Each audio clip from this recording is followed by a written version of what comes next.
அது மட்டும் இல்ல, இன்றைய தினம் இந்த மாவட்டத்தில் நல்லா உங்களுக்கு தெரியும், அதிமுக ஆட்சி இருக்கின்ற பொழுது இயற்கை சீற்றத்தால் பேரிடர் இந்த விவசாயிகள் பாதிச்சாங்க. உடனுக்குடன் வந்தோம், நிவாரணம் கொடுத்தோமா இல்லையா? ஒரே ஆண்டில் 2 முறை விவசாயியுடைய பயிர்க்கடன் தள்ளுபடி செய்த ஒரே அரசாங்கம் அதிமுக அரசாங்கம்.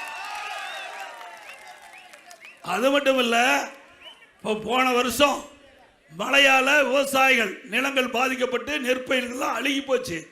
அதை நேரடியாக வந்து முதலமைச்சர் பார்க்கல. இப்போ வேணா ஓடோடி வரையில ஓட்டுக்கு. இப்போ மக்கள் தேவை, ஓட்டுக்காக மக்களை தேடுகின்ற கட்சி தலைவர் திரு ஸ்டாலின். அன்றைக்கு ஏன் வந்து மக்களை பார்க்கல? நான் நேரடியாக வந்தேன், மக்களை பார்த்தேன், விவசாயிகளை பார்த்தேன். அந்த பயிர்கள் தண்ணீரில் முழுகி இருந்தது. அதுக்குள்ள நானே இறங்கி பயிர்களை பிடித்து அந்த பயிரை பிடுங்கி அழுகி போயிருந்து பார்த்தேன். அரசாங்கத்துக்கு ஒரு கோரிக்கை வச்சேன், பாதிக்கப்பட்ட விவசாயிக்கு தேவையான நிவாரணத்தை கொடுன்னு சொன்னேன். முழுமையாக கொடுக்கல. NTRF நிர்ணயிக்கப்பட்ட அந்த 17,500க்கு பதிலாக ஏற்கனவே இருக்கின்ற 13,500 STRF தான் கொடுத்தாங்க இந்த அரசாங்கம்.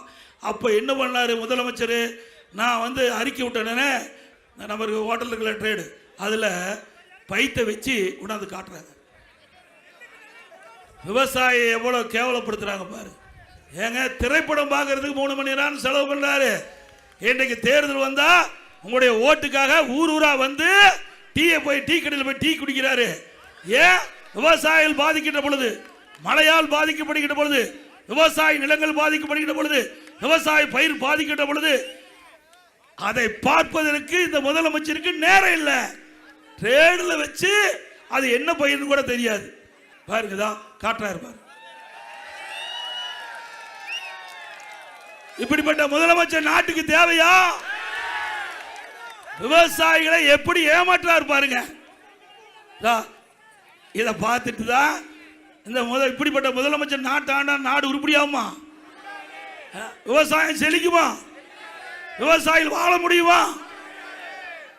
எங்க ட்ரேல வச்சு காட்டுறாரு, அதை பார்க்கிறாரு.